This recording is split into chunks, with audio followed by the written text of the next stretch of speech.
they've done a ton of work. A lot of work's gone into this up to this point. Still a little bit of work to do. Still some I's are dotted, some T's across. But we're about there. But want to give a shout out and an appreciation to everybody that's been involved in this process so far. Questions?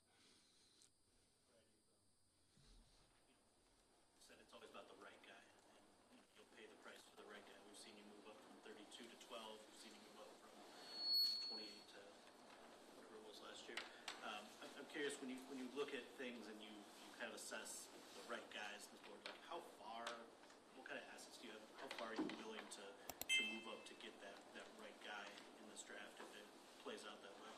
Yeah, it's always it's really case by case, year to year. When we did the big one with Jameson, that was the right, that was the guy, and so that was a little bit more probably pre-planned, obviously because it was such a massive jump. It took a lot more conversation, discussions, and planning to get in position to get him. But even the one, last year, that was more, I think I told you guys, that was more unexpected. Just didn't even think that we would get in a position to be in striking range. And, we had a lot of affinity for TA. And when we got in striking range, which we felt was reasonable, then that's when we made the move. So it just depends, who might be in striking range, who might, so it could be moving back. It could just be, just staying patient. It could be, didn't think that this guy, didn't go up. So, you be prepared for everything. So you go through all those scenarios, and then you just kind of got to be ready for anything. Trade it up, double the amount that you trade it back. Is there anything about your philosophy that I think lends itself to trading up instead of trading back? Yeah, I think it's kind of probably based on just what the overall let's call it what the talent level is and how high the talent level is in each draft, and it's also relative to where we're picking. So I don't really go into it as like, man, I gotta trade up. But trading back is just how many of those players would be available, and how much less of a player could you be getting, or the players are going to be the same, and it looks like the more rational thing to get more assets. So, but it's case by case.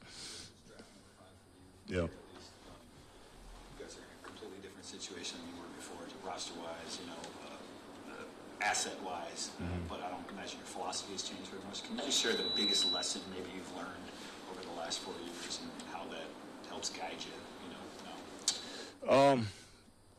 Probably a little bit about, what he just asked about, just kind of just staying patient. I think the first couple of years,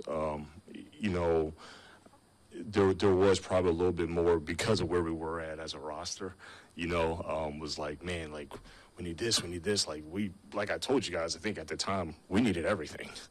So there was not a position or anything that was like, we just needed really good football players. And so it was much more urgent. We have a lot of really good football players, but I don't think that where we are at a roster now is going to lessen my desire either to want to go get more better football players. But, obviously the more depth that you build, and when the roster is harder to make, sometimes it does say, look, maybe just stay patient. Just see, or maybe just go up and get, the guy you really, really want, and you don't use all those other draft picks, So, but yeah, just kind of seeing the big picture, in terms of not being as anxious because of where we were as a roster. Seeing 28 is very giving you options to move up, stay, or move down. But have you taken interesting or intriguing calls from other teams interested in that spot? I have not. Since 2021, since you first got here, you drafted 6 guys who's going on to become Pro Bowlers. That's the most in the span, in the league. How much pride do you take in that, especially after some of those picks was non-traditional, where you saw a little criticism of people outside, but how much pride do you take in that, knowing you've got 6 Pro Bowlers that you actually drafted, and just kind of Yeah, I mean, look. First of all, it's not just us acquiring the player. It takes everybody. So we can identify the talent, but we have great coaches that, like I've said often, can accelerate development and get the most out of these players. So I think it's more. I take pride in this, that we have the right people in our building. Just from a football leadership perspective, and we're all working as one. We're all on the same page. We pretty much see things the same, and we know where we want to get. So I take more pride in that, of just having the right people, because it is a process. It is a lot of work that's involved, and it's a lot of detail, and it's a lot that doesn't get out, to the public, that, it takes everybody. So I'm the most proud of who we have in our building and who we're working with on a regular basis, because it really doesn't happen if you don't have everyone. Players that were project players, like Mano that you knew were probably Yeah. play last year. Going into this year and being so close to where you guys want to go, do you look more toward ready to hit the ground running players now, or do you just keep your same philosophy? I'm just going to take good players, whenever they develop into playing, they'll be ready? Yeah, I think that's a fair question.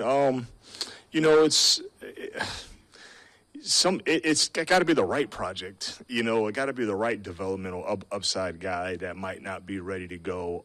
Because there's a ton of them in every draft, and Manu was just one of those guys that was like, man, was really appealing, and we had a lot of love for in the process, and kind of just we were in position to take him. But look, Derek Barnes was developmental when we took him, and was kind of still learning how to play the linebacker position and all that kind of stuff. So it all goes back down to the right intangibles and who we feel is a good football player. But I totally understand. It's just that I think in the past, we didn't really, like when we first started, in 21, we didn't have as much talent on the roster at the time, and all those young guys had to play. And then we were fortunate enough to have all those additional picks after the golf trade that, and I thought that we made good use of those picks, where those guys were really, really good players that were like immediate impact. So we don't really go into it like, man, we got to get like high floor ready to go, but the ceiling might be a little bit lower, or, we're just going to take just developmental guys. It's just, there's no problem taking a developmental guy. Again, like I said, some of these guys, man, you could take a late round pick, and, it's got to be the right guy, or it's going to be hard to make the roster. When you have the 20th pick, and let's just say there's a handful of players you think might be there that you'd like, and now you're getting close to me on the clock and they're still there, is trading down an attractive thing because we're going to get one of the guys we were hoping to get, and we can pick up additional assets? Oh yeah, absolutely. I mean, if the compensation is right and it's reasonable and it makes sense, and like I said before, if we have the pool of players, we have kind of relatively in the same bucket, then yeah, absolutely, that could be an option. This kind of ties into that, but because you talk a lot about when we were in Florida, kind of the future, right, in terms of like planning ahead for that stuff. Is it more important now to hit on guys that can be cheap for a while? You know what I mean? To make sure that you have that financial flexibility, or to get other guys that will be in the pipeline that you can, do the same thing with, I guess. So say that again. You said, is it more important to get guys that? I guess it's the quantity versus quality sort of debate. When it comes to you don't have as many open roster spots, so it sort of ties in with that, acquiring the extra picks. How do you manage that, where you're more likely to hit on a couple guys if you get 5 versus that trading up and we get the one guy that Yeah, no, I totally see what you're saying, and the way that I kind of view it is, let's take care of the main thing first, and just see if we can get just the best football players for us first, and then we'll deal with what we have to do later. But I'd rather have a surplus of good football players that we really, really like, and increase great problems to have. And that might increase great problems to have, but I'd rather have those great problems instead of not having a great problem to have. Smith recently at the Pistons game. Just wondering, since the annual meeting, have you had any more conversations with his agent or the player? No, we haven't had any discussions since then. And, I think we kind of left it as, that, his agent would kind of let us know if something was, going on or, if anything had changed or if we had any updates. So, but no, we haven't had any discussions since annual meetings. What Dave was talking about, I'm just curious about the BPA versus need conversation when maybe a guy is. I love need. Let's say you guys know me. Is clearly a guy you evaluated very, very highly, but there's an overlap with a guy in your roster where it's tough to see how you get both of them on the field. Like, how do you handle that as an evaluator when that guy's the best player, but maybe can't help you in a meaningful way? Yeah, and we've had those discussions. I think the interesting thing, Justin, is that, and this is where I not get annoyed, but this is why I sometimes don't understand the whole need thing, because when each season ends, it's going to be something else. Like, another player's contract's going to end. Another player, unfortunately, might be coming off an injury. And, it's going to be something different every single offseason. So if you're trying to chase what happened last season of, oh, man, this guy's contract's and if you're trying to chase, well, this guy got an injury, you're just kind of getting into a cycle that I think is a little bit dangerous to get into. So that's why I've been more of a, just get the best player, because even, look, we loved Rakestraw, and unfortunately he just wasn't as healthy, but so he wasn't able to help as much last year. But, we're real excited and looking forward to what he's going to be able to bring this year. So there is just, and I said before, there's just a level of patience that you just have to play. But when you start chasing need, it's well, that need might make sense for right now at this time. But, what we make these picks for future investments. And I know we live in a society that everything is right now, boom, right now. And I understand it too, just from, when a player gets drafted and so much, fascination is made about the draft, and, people are excited about it. People want to see it right now. And, they don't want to wait and be patient, but there's just patience. I mean, it's no different than when we made that massive jump to get Jamison Williams. He was coming off his injury. We knew maybe he could play a little bit late in the season, but we weren't planning on it, So yeah, I just got to play the patient. But I'm just, I think you can get trouble chasing needs sometimes, and then you're depending on a rookie that you do the best you can, but nobody has a crystal ball, So it could be a tough world to live in.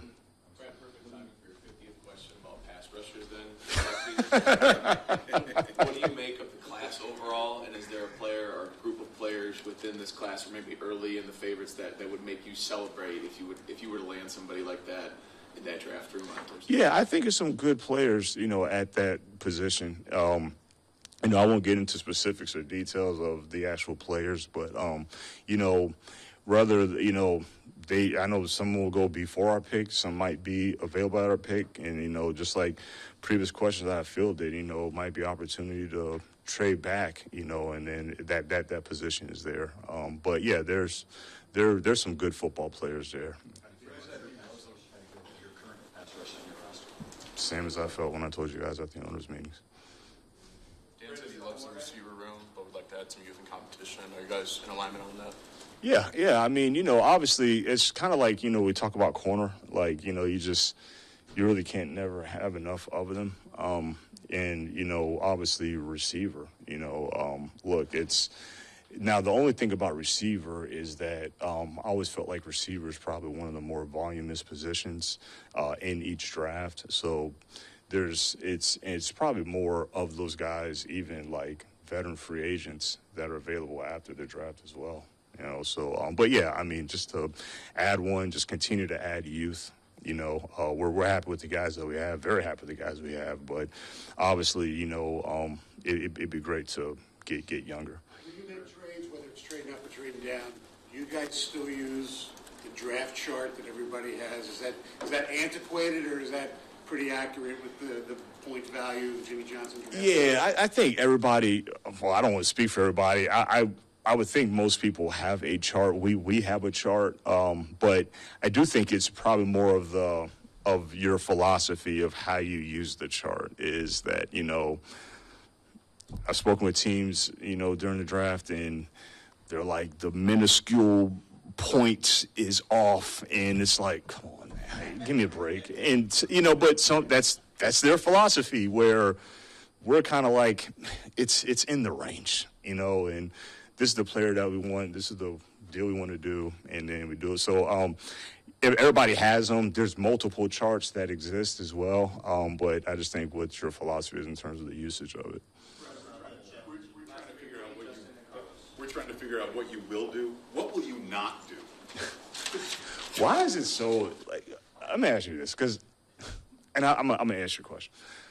Well, let me get your question out the way. What I won't do is what I've been saying that I won't do, that I know you guys get frustrated with me not doing, is looking at our depth charts, like names, black and white names, but no football being played or anything, looking at a depth charts and seeing a position and then saying, man, you got to get that position, but a player has to play that position. And so that's why I've always been saying, look, we want to get good players, because if you get a guy that can play a position and say, look, like, what was the question that you asked, Brad? The 50th time you asked pass rushers, well, you can draft a pass rusher every round. You could. It's easy. That's just like if a coach told me, man, we want a guy that's 6'4", 250. If you got a guy 6'4", 250, that's easy. You want a guy 6'4", 250? Yeah. I don't know if he's a good football player, but he'll be 6'4", 250. Where the same as, yeah, you can draft a defensive end. If the player playing defensive end is not what we feel is going to be the right guy to really contribute to our football team, then what are you guys going to write about that player? You guys, man, that's not working. So we're not going to reach on players just to fill a position. So that's what we won't do. But it's just, you said, you're always trying to figure out what we're going to do. I don't when a movie comes out, right? I don't understand. When you go to see a movie, you don't know what you've never seen the movie. That's the excitement. And so you're fine just watching the movie. And it is whether the movie's good or bad, and then you can do that. But I don't understand why people can't just watch the draft. And it's like, all right, I don't know what's going to happen, but watch the draft and get your popcorn ready and enjoy it. You know what I mean?